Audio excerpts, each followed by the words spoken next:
Good afternoon, everybody. This is Betsy Wurzel, host of Chatting with Betsy and Patrick Roll Talk Radio. The producer is Jeanne White. I have a special guest with me today, my son, Joshua Sloan. And Josh wants to talk about how he experienced the end of his dad's journey and life after caregiving. Josh approached me and he said, "Mom, can you interview me?" And I said, "Of course." Josh was a wonderful caregiver, a kick-ass caregiver warrior to his dad. If it wasn't for Josh, I would not have been able to work. And Josh sometimes had more patience with his dad than I did. Josh was very patient with his father. He showed unconditional love. Josh told me that this show might get emotional, and that's okay, because I said I'll talk if he does get emotional. I can't thank my son enough for his support and for helping his dad. Josh has been a caregiver since he's 15, or was it 16, Josh, when you moved in with Grandma? Were you 15 or 16? I think you were 15. Yes, he was 15. We moved in, excuse me, with my mother-in-law, and we didn't know she had Alzheimer's at the time. So Josh helped with his grandma, too. With my dad, because my dad lived an hour away, we didn't take care of my father, but Josh did see his grandpa. So I want to welcome my son, Joshua Sloan, to Chatting with Betsy. Welcome, Josh. Oh, hi, Mom. Thank you for having me on. You're welcome. So what would you like to tell about your end-of-life journey, of Dad's end-of-life journey? What would you like to share with people? Well, it was a very hard, I want to say, maybe since May, when you took Dad to the hospital that one Saturday in May, and that to me started this signaling the end of it, the journey, even though he didn't go on hospice till Black Friday, and it was very tough. What would you say, 6 months? 7. Tough 7 months, yeah. Until he left us on New Year's Day this year, and I just want to talk about that. Was hard for both of us. We had to do a lot of adjusting for the 7 months that was with us. That Dad had left with us. We couldn't could go out and celebrate anything. We stopped going out. He stopped. His last time going out was in November, actually, but we couldn't go out and do anything. We were basically home, taking turns, watching him. When you went to work, I spent the whole summer with him. When you went to work, I was staying home in the afternoons for the last month, and it was just, you can say, gut-wrenching. It was like someone punched you in the stomach. Yes. Yes. I want to tell people that Josh worked as, he still works as a bus aide. Joshua's company was very nice, and they let him be off in the afternoon. So Josh did his morning run, and I worked in the afternoon, and Josh stayed home with his dad. And we had to, make adjustments. We went out for our anniversary in November, and Matt couldn't enjoy it, so we didn't celebrate. My birthday out, I had ordered out and brought it home. But Matt did help try to sing to me, "Happy Birthday."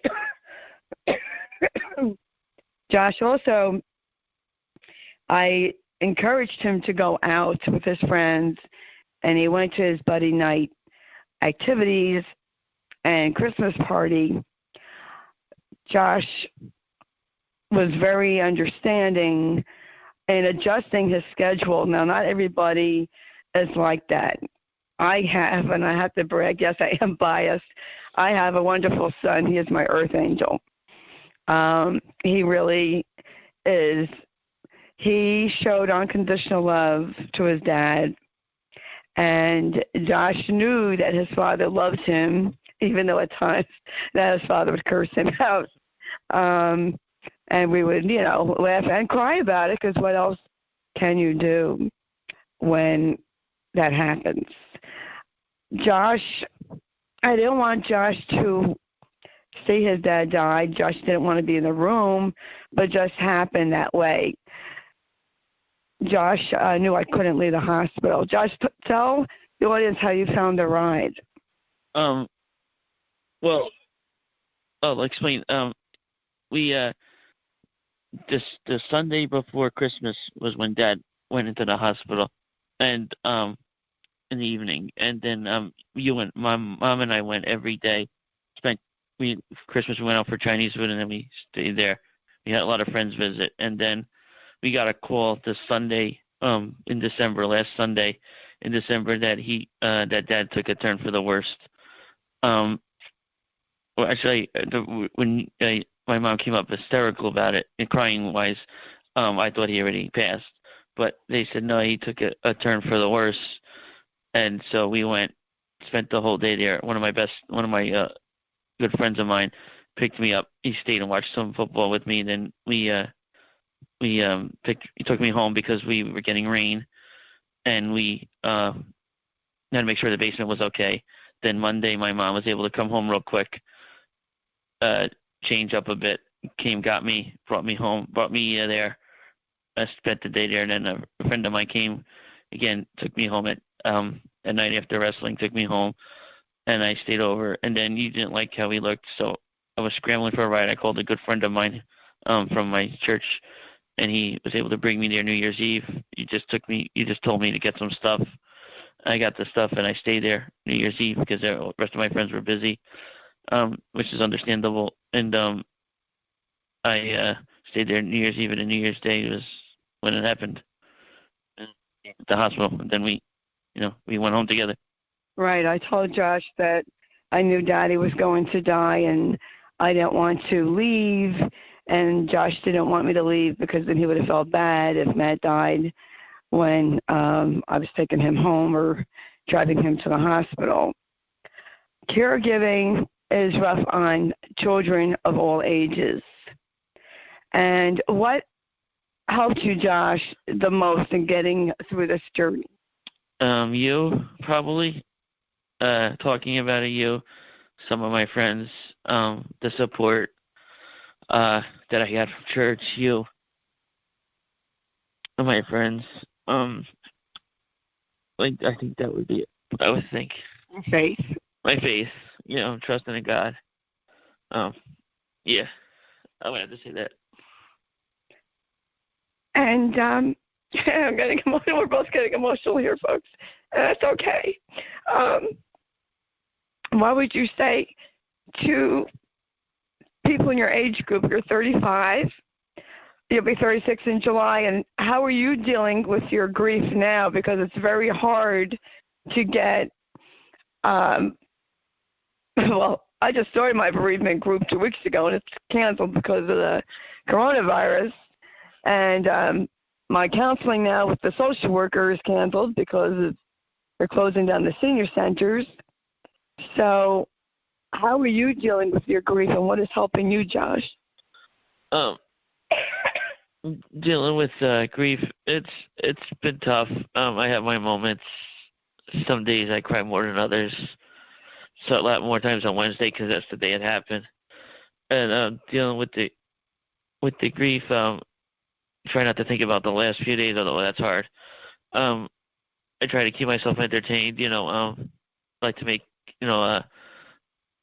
to talk to friends who are funny. My friends who make me laugh. Let you laugh and joke around with stuff with you. So I tried to do it that way. Talking to some people have helped. I'm trying. When I tell people that Dad passed, I try not to. I don't cry as much as I did the first, little bit. I went out for a walk the one Saturday. that you, I think you were doing something, and I went out for a walk and told some people that he knew at the store that he used to go to that he passed. So it was, I didn't cry as much then as I did, the first, whatever you want to say, month maybe. Right.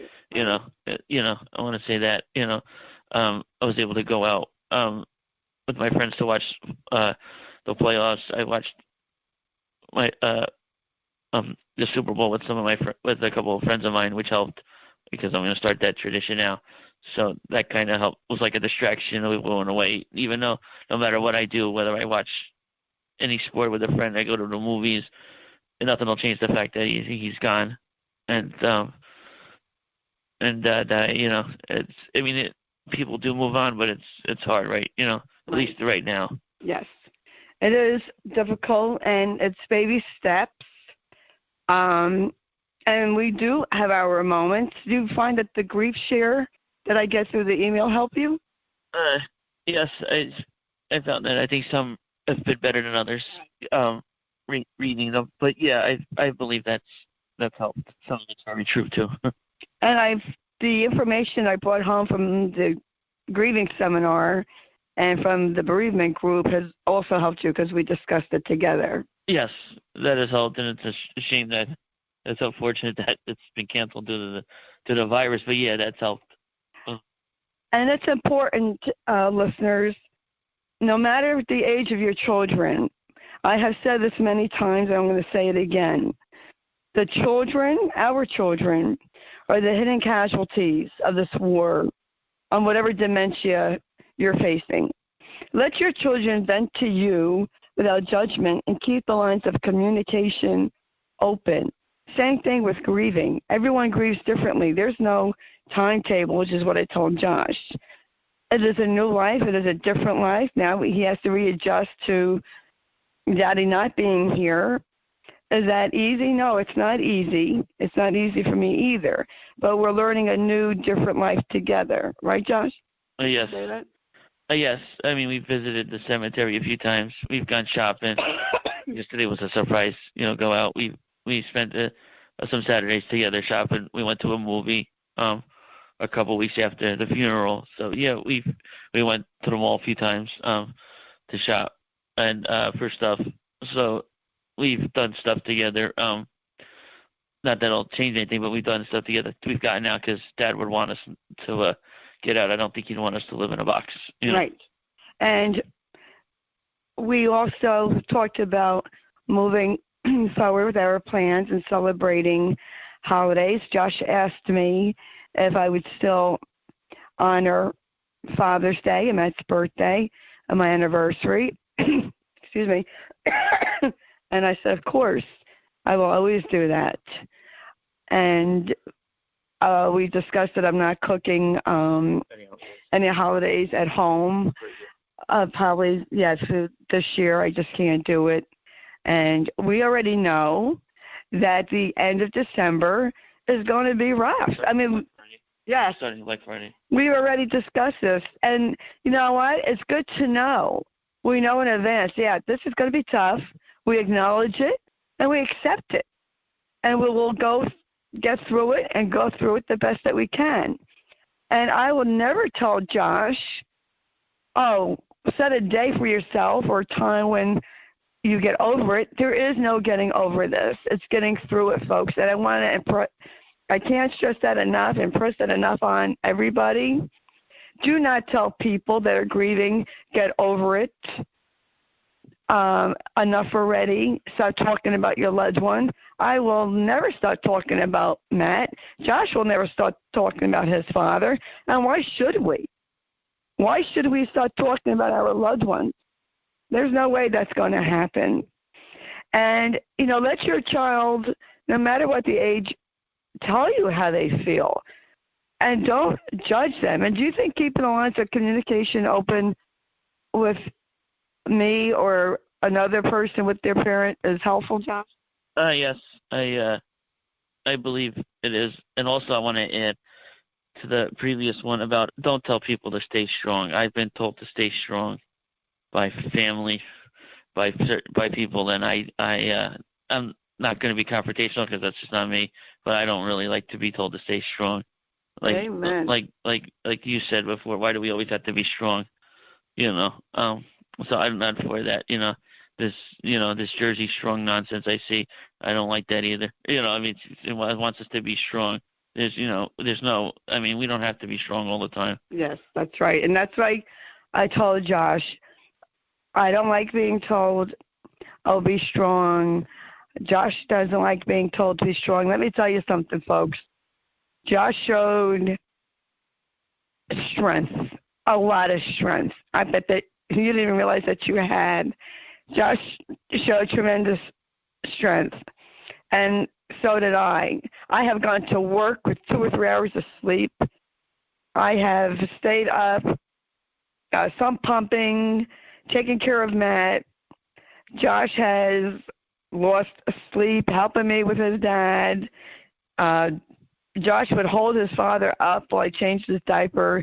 Josh changed his father's diaper. Josh saw his father at the end of life being agitated and suffering.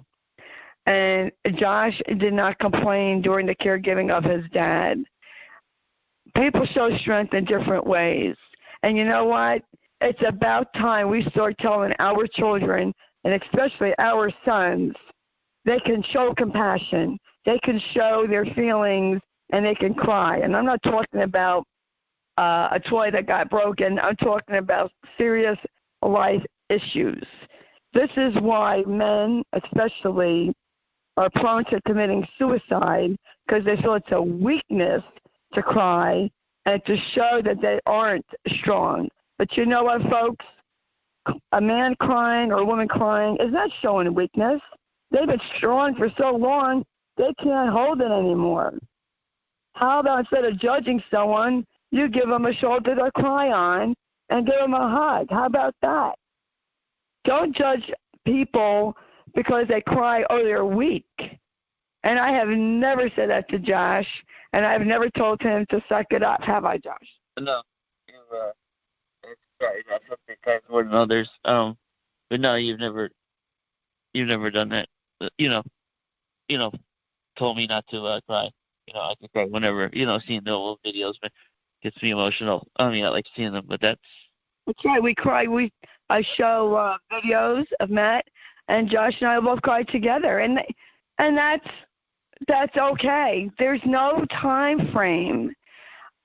And ending grief, I believe that grieving is an ongoing process that will happen throughout our lifetime.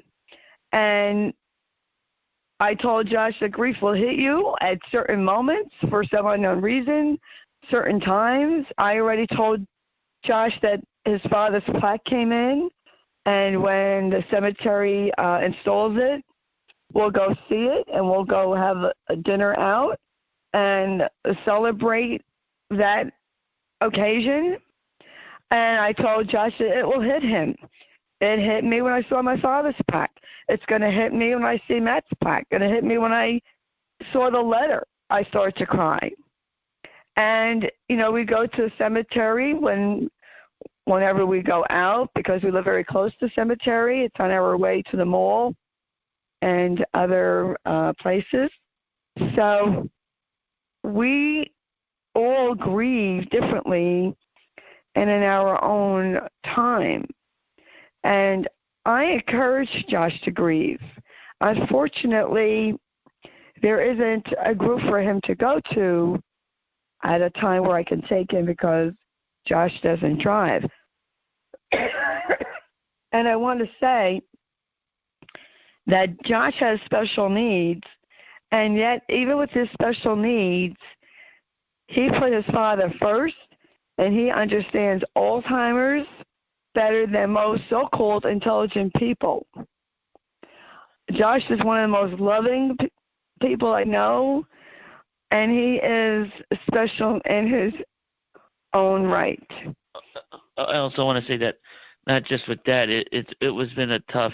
I'm trying to think how many years with the people that I've lost. I've lost some people close to me. Obviously, Dad's number one, but I've lost a lot of people close to me, whether it was coworkers, friends,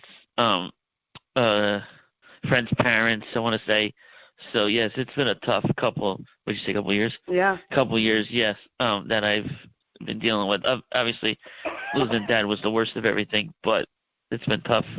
I want to say, I know people go at a certain time. Everyone on earth is going to go, but it's been a tough couple of years. Yes.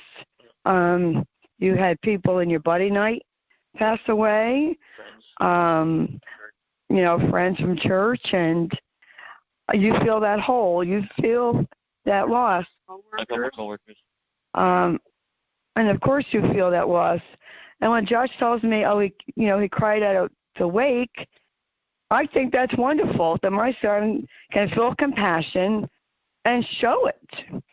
And I don't think that's anything to be ashamed about. And I think parents need to start encouraging their sons. It is okay to say you need help. It's okay that you're sad. And what are you going to do about that sadness? I told Josh, you know what? Acknowledge your feelings of grief. Acknowledge your sadness, because you know what happens, folks, when you suppress your grief? It's going to make you sick. It's going to come back to bite you in the butt, and you could have a nervous breakdown, and your health can be severely affected by it. So, everyone grieves in a different way, but express your grief. And you know what? If people are uncomfortable, and they will be uncomfortable if you're talking about your loved one, about your grief, and they're uncomfortable with that, I say screw them. Really. That's fine. Let them be uncomfortable, but you need to express it. I encourage you to go to support group and to go for counseling. It has been very helpful to me. Excuse me. And then what I learned, I discuss with Josh, and I pass it on to Josh, and we discuss it. And Josh knows that he can come to me and talk to me about any problem. And that should be like that whether your loved one has dementia or not. We need to keep lines open with our children. Otherwise, they are going to go to their friends, and there may not be appropriate wisdom that they get from their friends, or they will join gangs, and we don't want that, and turn to drugs or alcohol or some other unhealthy outlet. So, I'm not a perfect parent by any means. Have I made mistakes? I sure have. But, we learn. We learn as we go. And Josh, have you felt that this caregiving journey has made you a better person? Yeah, I would say it has. It made me more compassionate. I want to say, and it taught me a lot, not just with Dad, but it helped out because I dealt with this with Grandma, so but it's a little different with Dad. But yeah, I want to say it probably has made me different. I also want to say that talking to a special friend of ours helps me too, but I don't want to get into the name. Right. Yeah, but talking to this special person has helped me. It's helped me a lot. Okay. And we all need a special friend or friends to help us with the grieving process.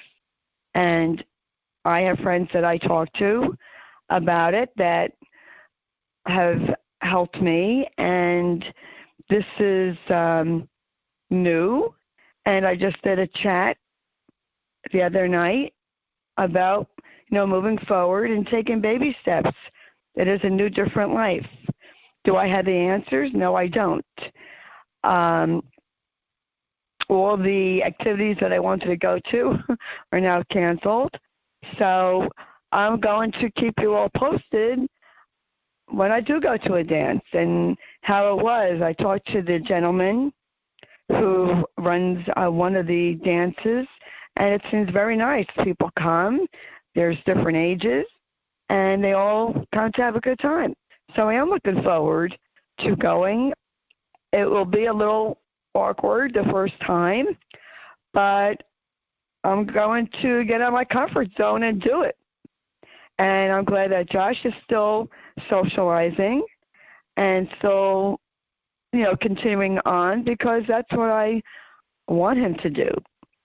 And your children have the right to enjoy life after caregiving, and children have to know that parents have a right to enjoy life after caregiving also. And I discussed that with Josh. Right, Josh? And Mom can go out and have fun too? Oh, yeah. We could both go out and have fun separately. Right. Yeah. Right, because you're not a senior citizen yet. No, I'm not. But yeah, I do enjoy going out with my friends. I even went to a game in January, right after too. And Mom said go, So Mom said Dad would have wanted you to go. Right. So go. So keep it on, because we didn't know how this journey was going to go, and when it was going to end. But with this virus that's out now, me and you discussed this the other day. The virus out. It's a good thing that it, like, I felt it took Dad right before the virus. Right. Right. We don't want him to experience it, and we would afraid we might not be able to see him spend his last couple of days or time with him. So right. The virus took him just in the nick of time. Right. He went at a great time, if there is such a word as great time, but I say God's timing is perfect. Dad was in the hospital and we were both on break, so we didn't have to miss too much work. And that's God's timing. If you don't believe in God, that's your business. We believe in God, and I believe that was God's timing. I'm glad Matt went before this virus. We might not have been able to see him. I know they are screening at hospitals. And Matt was in a hospital. He was not in a nursing care facility, which are now under quarantine. But I heard at the hospital that he was at, they are screening your temperature and asking you questions. So we still would have been able to see him, but, you don't know that we could have gave him something. I am very thankful for the fact that we were able to be there with Dad when he went. He knew that we loved him, and he knew that we were there with him, even though he couldn't talk, because hearing is your last sense to go. And we talked to him right up until he went, and Matt was surrounded by love, and we said goodbye to him, and we said that we would carry on in his honor, and that's what we're going to do. Do you have any advice, Josh, for people your age or younger? Well, yeah, if anybody wants to talk to me, they can about who has lost a parent or something, they could go to my Facebook page or contact me. My number might be on my info or right on my timeline, and I will, get back to them and talk to them. Advice I would be is to, if you want to grieve. Don't let anyone tell you not to grieve. You will never get over losing your parent, or never forget it when it happened. The day it happened, you'll just never, we will never forget New Year's Day ever again, because that's the day it happened. You could do that, or try to see if there's groups that are in your age range. Unfortunately, like you said, I can't go to them because of the work schedule, my work schedule, and now they'll be closed now because of the virus. So they can do that, or they can try to find hobbies or friends, or, that are try to find a hobby, or try to find or go out, socialize. It won't change anything, but it'll take your mind off, at least for the time being. Right. And I encouraged you to do self-care during this journey, which you did. Would you suggest that to people your age group, self-care? Yes, do self-care. If you are able to, I would do self-care without, definitely. Yes, and it's very important to try to maintain your normal activities as possible. But in Dementiaville, and I told this to Josh, you have to learn to be fluid and to go with the flow and to be able to navigate the twists and turns and to be flexible. So Josh had to adjust to taking care of his dad, and now that dad is gone, he has to adjust to life of not taking care of his dad, and it's hard. And I told Josh, he'll always miss his dad. I'll always miss Matt. And if I ever were to find someone else, I would still honor Matt, and no one is going to replace Matt. And I told Josh, nobody will, replace your father. And if I were to meet somebody, I would expect them to honor their wife and to still be remembering their wife. So I think widows and widowers would understand that with each other. Maybe someone who didn't have that situation may not be as understanding, but as far as I'm concerned, I'm wearing my diamond wedding band. I waited 20 years for that. When I got married, I had a plain silver band. Finally got my diamond wedding band that I wanted after 20 years, and I'm not taking this ring off. So if a guy can't understand that, then he can walk on by, because I'm not taking it off. It's also a disease not to make fun of and laugh and joke about people. We've known some people to do that. So it is not funny. It's not a laughing or joking manner. That's right. Right. I mean, we maintain the humor amongst ourselves, but we didn't make fun of the disease and people who don't live with it. It's not just memory loss. It's total, your brain is dying and you lose all function. And to see someone you love deteriorate and die from this is no joking matter. However, when you're living with it and your person hallucinates, you do make light of it to save your own sanity. Right, Josh? We used to try to have our dark humor. Oh, yes, we try to have a dark sense of humor because you have to have your humor's laughing is the best medicine. So, yes, we've always try to have a sense of humor. Right. And I told Josh that, I could be busy all day and I come home and Matt's not here. And, yes, I'll always miss Matt. And I'll always love Matt. That's not going to change. No matter what we do, it's not going to change the fact that Matt is gone. And that's what we have to get used to, that Matt is gone. But we still carry on, and I feel Matt with me. I smell him sometimes, and I look for signs. And I told Josh to look for signs. Now, that might sound whack to do to some of you, but that's how I feel. And I just, feel him with me. And he is with me. He's in my heart forever. And I told Josh that your dad is with you always, just in a different way now.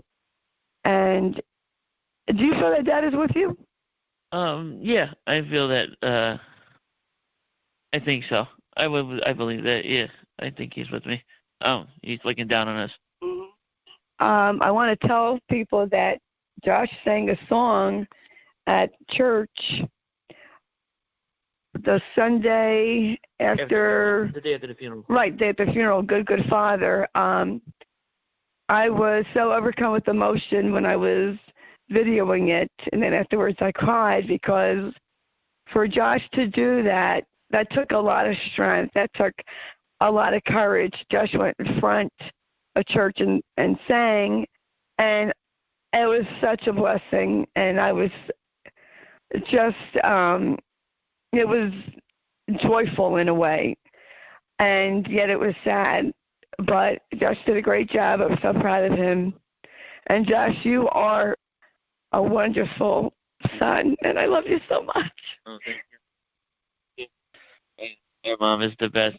She's been, helping me out. Her and our one of our friends. They're the two best. They've been helping. They've helped me out with their with the journey and talking to them and So yes, but you are the best. Thank you. That's what your daddy used to say, right? Yep. Oh yeah, Dad used to say that all the time. Yes. He wasn't cursing us out. Yes. Matt never used to curse, and when he would curse, we would laugh. He would curse us out, and then, of course, he forgot. But I remember the first time that Matt cursed, it was out in the Boscov's department store, and Josh came over to me laughing hysterical. He laughed so hard there was tears coming down, and he told me what word he used. He used the F-bomb. Meanwhile, it was the weekend. The store opened. It's very crowded. Everyone's checking out the store. I'm seeing, checking it out because it's their first. It was their big weekend, and he said a certain word, and I just laughed, and I told my mom, and she started laughing. So, and then he even thought it was funny. But yeah, and this was back in 2013. Yeah, it's a cluster F in here, and I laughed, and Matt was a deacon, so for him to curse, it was pretty funny. You had to see the funniness of it, and so that's what we used to do. We'd see the humor, even though it was sad to see Matt deteriorate.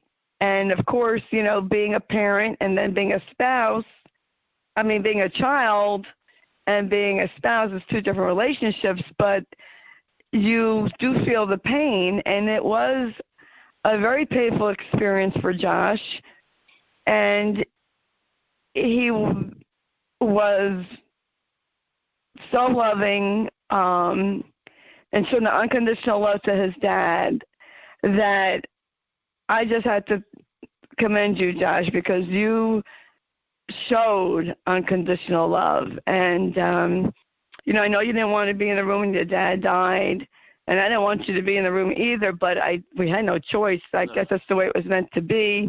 We wanted Dad to die at home, but that wasn't meant to be either. And you saw what I went through with hospice. Oh, yeah. Hospice in the hospital was pretty well. Some workers better than others, but hospice home care some. Josh saw what I went through, and he saw what his father went through.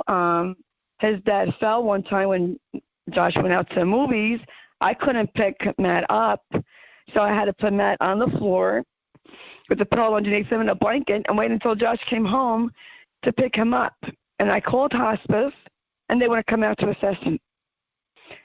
And the Sunday of my Christmas party, he was agitated up the whole day too. You couldn't even move the garbage out front.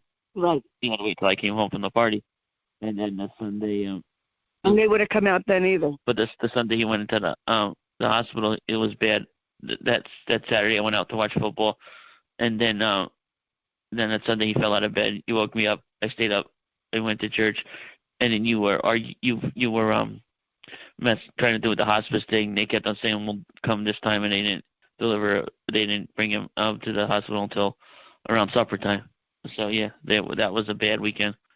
Yes, that was quite a horrendous experience, and I turned a negative and turned my anger into a positive by being proactive and complaining and voicing my concerns and my complaints to the director of hospice, Matt's primary doctor, who was stunned, and I called up Medicare's Levanta.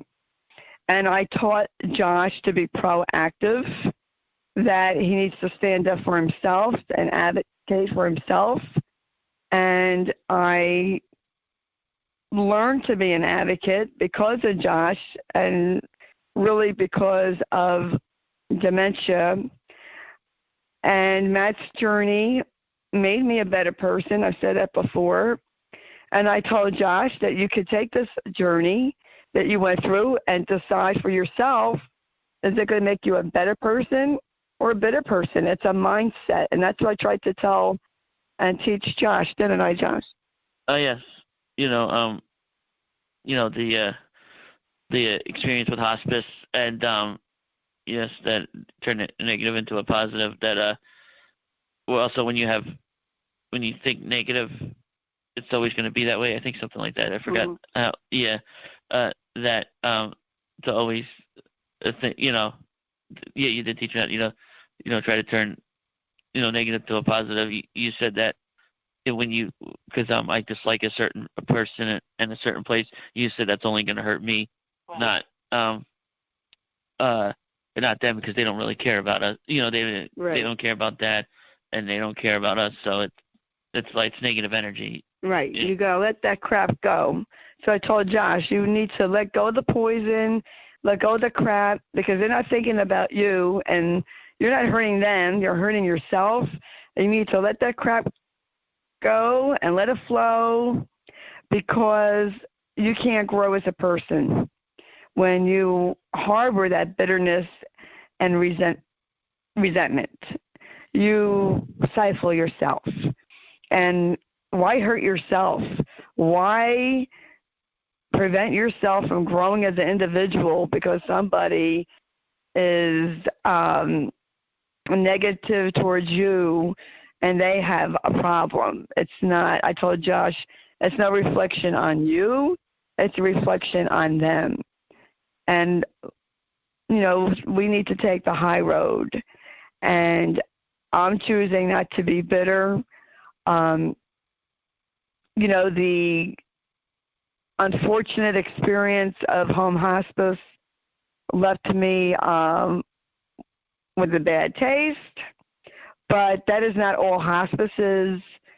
That was my experience. And everyone's experience is different. I suggested I even called up the hospital patient representative, and I recommended that they learn about dementia, all dementias, and end of life. And I suggested the Dementia Spotlight Foundation, for one, but they have to follow their hospital protocol, and I don't really think it's helping them any. I told the home hospice nurse that Matt was at the end of life, and she said he wasn't.